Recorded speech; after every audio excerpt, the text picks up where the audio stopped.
So, ito na siya guys. Nakalagay na siya doon sa gilingan. So, ang gagawin na lang natin ay gigilingin. Gigilingin na lang natin siya. So, ayan ha. Sana huwag kang gumalaw.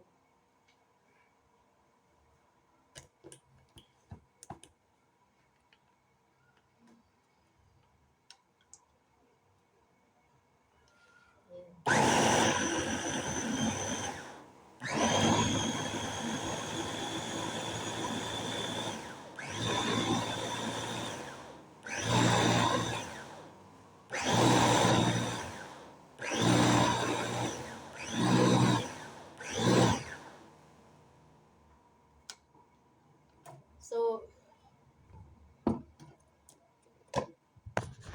pinong-pino yung pagkakagiling niya. Ayan o. See? Pinong-pino para at least pag inihalo siya sa sticky rice, hindi siya magmumuo-muo. Yan. So, kailangan gilingin siyang mabuti. Pinong-pino. Ayan. Tapos, ito. Tagtagin. See? So, ihahalo na natin siya sa sticky rice. Haluin na natin. Sticky rice. Video. Alam mo na. Ito. Ang tawag dito ay hipon balls. Hipon. So, wala pa siyang ricado, remember ha? So, hindi natin siya lalagyan ng ricado. Pero kung, kasi ang gagawin ko sa kanya, lalagyan ko siya ng sabaw. Alam niyo na may aso ako guys. Tapos, lalagyan ko siya ng sabaw and then, ketchup. Lulutuin ko siya sa ketchup.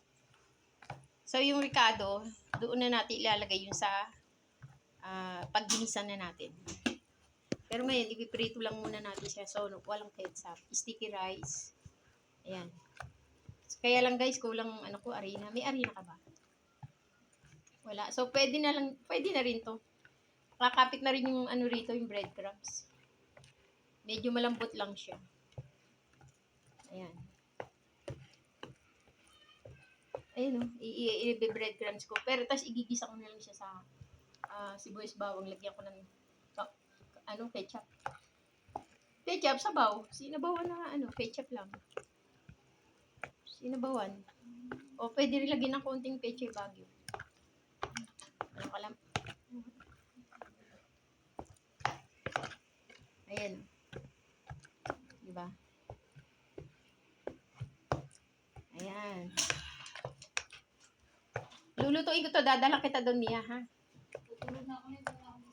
Kumain ka na ba? O, paano yan? Pagkakain mo, tutulog ka na hindi ka kumain, o.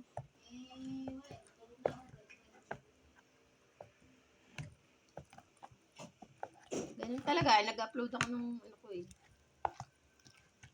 Okay, ayan na. Tapos, ewan ko kung gugulong ito sa hindi siya parang hindi ko siya malalagyan ng breadcrumbs. So, ihahalo na lang natin yung breadcrumbs. Kasi masyadong malambot. Halo-halo na lang lahat. Para isang na lang. Ituhan. Ayan, diba? Ah? May baboy pa diba? Baboy? Sino? Oh, may baboy pa. Magpapansit siya. Tama, may pansit dyan. Ay, ako na lang kayo magpansit. O sige, gusto mo magpansit eh. Ako na nga lang sana eh. May ginagawa ako eh. Magpiprito ako. Kaya lang kulang ang sticky rice natin. Kaya inahalo ko na lang yung breadcrumb guys. Para madali na lang siyang magprito. Wala, hindi siya tumigas. Dapat pag tumigas siya, saka natin siya ilalagay sa breadcrumbs. Kaso since kulang na yung sticky rice, hindi niya na kayang patigasin yung hipon. So, inihalo na lang natin si breadcrumbs. Teka muna guys, pause muna ulit ha.